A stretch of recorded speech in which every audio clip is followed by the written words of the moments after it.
This is JCU Conversations, a podcast show from James Cook University, Singapore.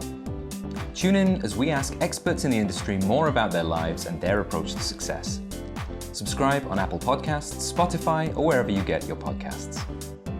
Let's listen to today's episode. Hi, I'm Pinky Sibal, Associate Director Branding from James Cook University in Singapore. This is JCU Conversations, a podcast show from James Cook University, Singapore, where we ask experts in the industry more about their lives and their approach to success. Our guest today is Professor Sandra Harding AO. Professor Harding is the Vice Chancellor and President of James Cook University, retiring after 15 years of distinguished service as Vice Chancellor. Under her leadership, the university has become a recognized name beyond Northern Australia and successfully grown its presence in Singapore and the Asia-Pacific region. Outlining her many achievements alone could take up an entire episode. So why don't we move on to chat with the lady herself? Welcome, Sandra. Thank you for doing this. Well, thank you, Pinky. It's my great pleasure. Let's roll on. So it doesn't come a lot, but you secured a Bachelor of Science from the Australian National University before obtaining a Master of Public Administration at the University of Queensland. What led to this shift into pursuing public administration? So, Pinky, first of all, I did do an honours degree in science at the Australian National University, and I studied parasites in sheep for my thesis. And I spent a day a week for a lot of that year on the killing floor of an export abattoir collecting bits. So I did that and I thoroughly enjoyed it. When I finished that year and had graduated, I sort of thought to myself, what do I want to do next? And I was living in Canberra at the time. That's where ANU is located. And I sort of thought about, and I know there'd been some discussions about the potential for some further study beyond sort of building on my honours work. But ultimately, I thought I didn't know that I wanted to do that. So I decided when you're in Canberra, if you don't have a job, you apply to get into the public service. So that's what I did. And so therefore, I joined the Commonwealth government as a very junior official, of course, an entry-level type official, and got to learn a bit about government that way. And then ultimately, my husband and I moved from Canberra to Queensland. He had a job, he was working at ANU, he had a job in the Queensland government in his area, and I applied and got a job with the Queensland government. And so as I was in that realm of public administration and government, I thought, I really would like to know more about this. So I decided to do a master's degree in public administration. And it was a really good thing to do because it gave me the sort of theoretical background and understanding that I didn't have because I had a science degree. Now, I thoroughly enjoyed my science degree. I enjoyed it very, very much. But at the end of the day, I feel very comfortable that the choices I subsequently made as a very young woman, as a very young graduate, were the right ones for me. Was that shift hard from? Well, yes and no. I was doing a second degree before we moved to Queensland, and I always liked the humanities and the social sciences, and I found I had interest in government and politics anyway. So for me, it was just another new area to learn about, and I thoroughly enjoyed it. So it wasn't difficult, but it was different, of course. You know, it's a very different way of thinking. But the science degree taught me a lot around sort of the organisation of my thinking, I suppose, and rational thought and experiments and that sort of thing. Whereas, of course, the public administration degree was much more about the contest of ideas. So it was a very different sort of approach. And I think both of them, I'm very glad I had exposure to both of those because I think it helped me become more rounded in my way of approaching problems, for example. Oh, that's really interesting, Sandra. And then you receive a PhD at North Carolina State University. What made you want to further your education in America? So because I was working in government and I completed and I was doing my master's degree in public administration, I ended up doing some guest lecturing and some casual tutoring at QUT. And I thoroughly enjoyed that. And so as my life progressed and I had a small child, I thought about whether or not I wanted to see whether I could return to academia. And I've always loved being in universities, but by then I was sort of in my 20s, and I thought, I really do think I want to investigate this. So I decided that I would take up a half-time lecturing position, which I did do and thoroughly enjoyed that. And I could do that off the back of the work that I'd done in government and my master's degree. But because in my master's degree, I got into some sociology areas, which I thoroughly enjoyed learning about organisations and organisational change and markets and how they work. I really enjoyed some of that. And so I decided I really wanted to do a PhD, because if you're going to be an academic, this is really your basic license. And so by then I was at QUT and I proposed that I would head off overseas to do a degree, because I wanted to look around the world to look at a very good program that was going to fit my needs and my interests. And I found one. And similarly, my husband decided he'd do his PhD. So he also managed to find a program that suited him. And both of that came together. So we went to the same university and completed our PhD program. So by then my husband was working in the Queensland government in a research science position, and I was working at QUT. And so it came together extremely well. And I just loved the idea of, one, doing this full time, because that's what we did. And two, really being able to test myself in a different circumstance. And because I hadn't had a strong background in sociology, the American degree is very good, because you've got to do a lot of coursework first, and then you do your research on the back of that coursework. So I became, very familiar and quite expert, of course, in my area of specialty as a result of that. So it was a great experience, a really wonderful experience, thoroughly enjoyed it, loved living there, a great place, wonderful friends. But, we had 2 young children and we were always going to come back to Australia. So we did return to Australia and I returned to QUT, he returned to the state government in Queensland, and on we went from there.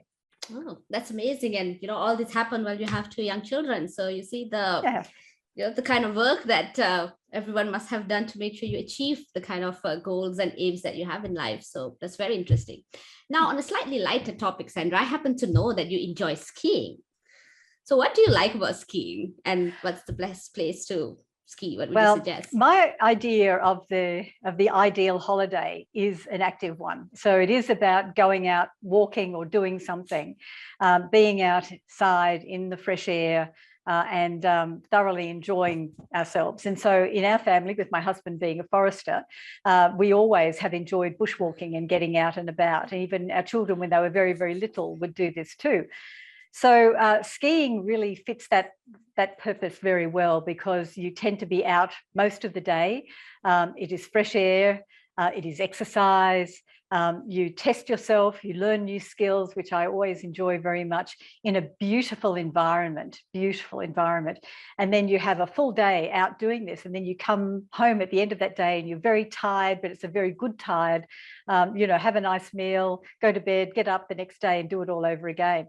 So that's my ideal holiday there, or going on long walks. So we also have tended to go and stay in places, particularly when our children were little too, where we would all go out on full day walks or half day walks in the bush, in the rainforest, and thoroughly enjoying that as well. So I love holidays where I have a beautiful location, a lot of exercise, good food, good company, being tired out, but just having a wonderful, really revitalizing, refreshing time. Ah, lovely. So you're actually quite an outdoor person, Sandra. We didn't know that. Yeah, we do enjoy the outdoors very much. Yeah, we do. Mm-hmm. So do you think that an active lifestyle complement your passion for thinking that you've gained in your life, or does an active holiday keep you distracted? The active holiday is really important, and I do think it's a lovely sort of contrast, to my everyday work life, where oftentimes you're in meetings, you're in offices, and you don't get to do the number of steps per day that I should do. So that makes a big difference. But I think what you're also alluding to is very important here. What this does is it provides a complete break. So when I go on holiday, and certainly most of the time the holidays I've taken because of the way the Australian academic year runs have been in January, I take 3 or 4 weeks in January, you go away and go skiing, for example, and it's a complete break. It's a complete break away from work. And it is very good, I think, for your physical well-being and sets you up for a very healthy going into the new year. But it also is good for your mental well-being. Well, it is for mine, I think, because it is, again, that absolute complete break. And how else do you choose to keep busy? So, well, how do I keep busy? I guess still a lot of, I do a lot of sort of organising. I like that, but I still like that outdoor activity is very important for me. I certainly read. Reading's always been a major hobby for me. Spending time with our family and with friends is very important. And as our family is growing with grandchildren now, it's a new pleasure, a special pleasure to be able to spend time with them as well. But a lot of what I really love to do goes to that active lifestyle, new places, new people, new things. I like learning. I like to go to new places where I can learn something about that place and really enjoy it and understand it. Since you mentioned reading, is there any books that you enjoy reading? Anything in your top list of most favorite books? Oh, look, I have just so many that it is very hard for me to name any particular one. But I always have read from a very young child. I always read before I go to sleep at night. So for half an hour to an hour before I turn the light off. And it is my way of winding down from the day. So I read, of course, all of the sort of award-winning books. I like really good literature, of course, but I also like just a range of other sorts of books. I like biographies as well. I like to learn about other people's lives too, which is really quite wonderful. I read books about crime. I read books about comedy. I read books about relationships between people. I always used to also read a number of the books that my children would read when they were younger and as young women. So the Harry Potter books, I would read them after they'd read them so that I knew what they were talking about, and I thoroughly enjoyed them too. So I enjoy very, very many books. I've got to say, a whole range of different genres. Lovely. So, Sandra, one of your bigger contribution is the State of the Tropics report. And we remember the launch in 3 different countries. And of course, eventually the establishment of the International Day of the Tropics.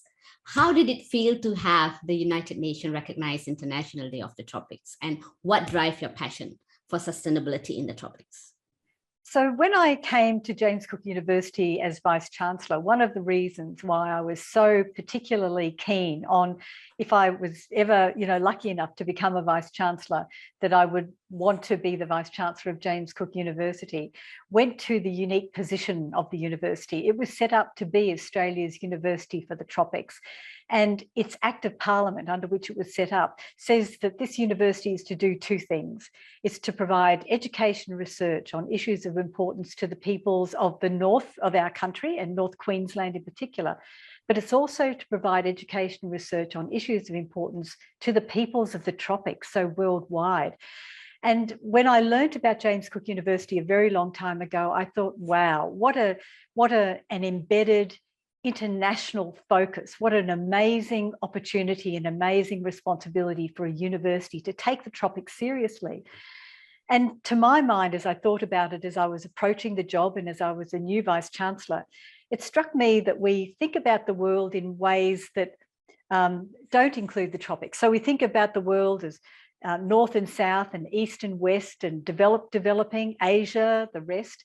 But we'd lost what was really a fundamentally historical view of the world, which was a zonal view. So 3 zones of the world, Aristotle wrote: the frigid zone, which is the Arctic, the temperate zone, and the torrid zone, he called, the tropical zone. And what he also said was really the only place where civilization can flourish was in that temperate zone. And I thought to myself, that isn't right, but the idea of trying to capture that idea of a zone was very important. I wanted to test this idea. And that zone of the world, as we know, has more than half of the world's population. It has about 80% of the world's biodiversity. It has many common challenges and opportunities, a lot of it geography and climate driven by virtue of being in that zone. So it struck me that James Cook University was in a very important and unique position to be able to drive a fresh focus on the tropics, to add that to the way in which we view the world in global development. And so we had the idea then about the State of the Tropics report and engaged 11 other institutions around the world. And ultimately that report was launched, as you said, and it was launched on the 29th of June in 2014. It was an amazing occasion when the launch took place in Burma, as you well know, and it was astonishing. And we also then, a couple of years later, had the opportunity, and I'd been dealing with the United Nations on this work and trying to encourage them to think about the tropics in this new way. And ultimately, the work was done to provide advocacy for the introduction of an International Day of the Tropics. Australia led that international advocacy, and I'm pleased to say that Singapore was a strong supporter in the United Nations of this advocacy as well. And ultimately, this proposal was put to the General Assembly of the United Nations in June 2016, that from that year, later that month, in fact, on the 29th of June, forevermore, that would be the UN-endorsed International Day of the Tropics. Now, I knew the vote was likely to happen on this particular day. It was the 14th of June, if I remember correctly. I was in Townsville in Australia at the time. And I didn't know this, but UN has webcam. So you could actually go in and you can watch the proceedings live of the General Assembly. So I woke up super early before even they turned the lights on in the General Assembly. And I opened my computer up and I connected up and it was all dark. And I thought, oh dear, maybe it's been cancelled. But I just sort of hung with it for a while. And then the lights turned on and then people came and they were distributing papers around the room for all the delegates. Ultimately, it all happened. And the President of the United Nations General Assembly put to the vote that there should be an International Day of the Tropics. And by then, it wasn't just Australia and Singapore. It was 75 nations of the world chose to co-sponsor the resolution. And the resolution was passed without dissent. And he lowered his gavel, saying it was so resolved. And I'm sitting actually up in my bed in Townsville because it was quite early in the morning. And I just closed my laptop and thought, oh my goodness, that just happened. It was the most amazing thing. And I just had to sit there for a while and process it and just imagine. And then to my great pleasure and delight, just 2 weeks later, I found myself at the United Nations headquarters in New York. And what I was doing there was co-facilitating with Her Excellency Gillian Bird, PSM, who was Australia's ambassador at the time to the United Nations, the permanent representative to the United Nations. She and I were co-facilitating a discussion in the Trusteeship Council chamber, which is next door to the General Assembly, on the issues of the tropical world with all of the international delegates there. And it was just the most amazing thing. So 2 weeks later, there I was in New York, co-facilitating this discussion. So, how did I feel? It was just, it was a whirlwind. It was amazing. And it's the sort of thing that you dream of, but you never think is really going to happen. Because in the early days of the State of the Tropics project, I remember saying to people here at JCU, well, when we launch this first report, this will be World Tropics Day. And a number of people would roll their eyes and they would say, oh, well, we've got to wait and see what happens. And I said, well, it'll be World Tropics Day to me, at least. And ultimately, it's the United Nations World Tropics Day or International Day of the Tropics. So it absolutely was a privilege and a highlight to be part of that process. Sandra, you certainly had a storied career that, and with that example that you have just shared, when did you feel like you came to become a leader? Well, I think all of us are leaders, aren't we, in our own domain? You don't have to be the head of something in order to be a leader. And that's part of what I try to say to people when I do leadership speeches, for example, or discussions. All of us have responsibilities in our own domain, whether that's at home or whether that's in our workplace. And I think to look to see how you can add value, how your leadership can add value is very important. I do think it probably is harder work for some people than others because they don't see themselves in that way. But I think if you begin to see yourself in that way, then you will. I think there's a very famous saying that if you think you can't do something, you probably can't. And if you think you can, you probably can. And so I think part of it's really about thinking about yourself. But certainly as a small child, I started the drama club at primary school, and I was always sort of doing things. I was the inaugural president of the Australian Business Deans Council. I started that, so I've always been involved in getting things going and up and running. So I've never been frightened of that, but I've always thoroughly enjoyed it too. It's been terrific. Lovely. And you're definitely an inspiration to many, Sandra. Do you have any role model that you look up to that inspire you? Oh, look, I have many, many role models. To continue that last discussion that we had, there are many people who lead, I think, with great power and purpose. And of course, there are the great world leaders that we can think about who have left their mark. I was very fortunate in that a Vice Chancellor who I worked to for a number of years, who was a very quiet sort of fellow, but whatever he said, always was gold to me, and he went out of his way towards the end of his time as Vice Chancellor to share with me why he did things and why he didn't do things. And his quiet, humble roles, the way that he exercised his role was a great inspiration to me. And I've always tried to be like him. I think it's very important. But, there are many people who inspire me every day. Pinky, you inspire me too. I think about the way in which you always get things done. Pinky gets things done, and you roll with the punches and you just do it. And that's part of your leadership too. So no, you're my role model as well, Pinky. Oh, thank you, Sandra. You made my day, and all that's possible because of the wonderful people we have around us. So, leadership, a lot got to do with, who working with you. So now, very important question. And being a graduate, I remember you saying that to us as well, that, it's about making the right choices in life. So in your opinion, what contributes to making the right choices? And if there is something that you think you can look back to and you might want to change that given a second chance, would there be any such choices? So on the latter part, I really don't tend to look back in that way. I certainly like to learn when things haven't gone as well as they might. And I think, gosh, I wish I'd made a different decision there.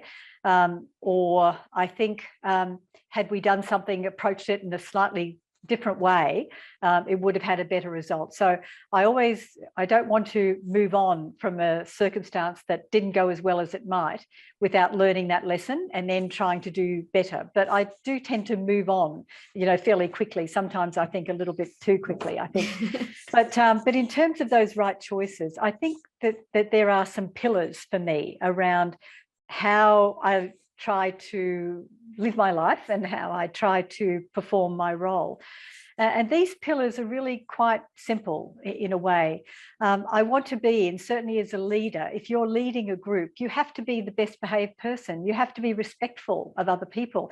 You need to give people time, and you need to acknowledge and thank them for the work that they're doing. And you need to understand exactly, as you said before, Pinky, that it isn't all about you when you're a leader. It's really about other people, and that's true of life as well. So the first thing, therefore, for me, and certainly if you're in a leadership position, you need to behave well and follow the rules and do the right thing. Because if you don't do it, why should anybody else?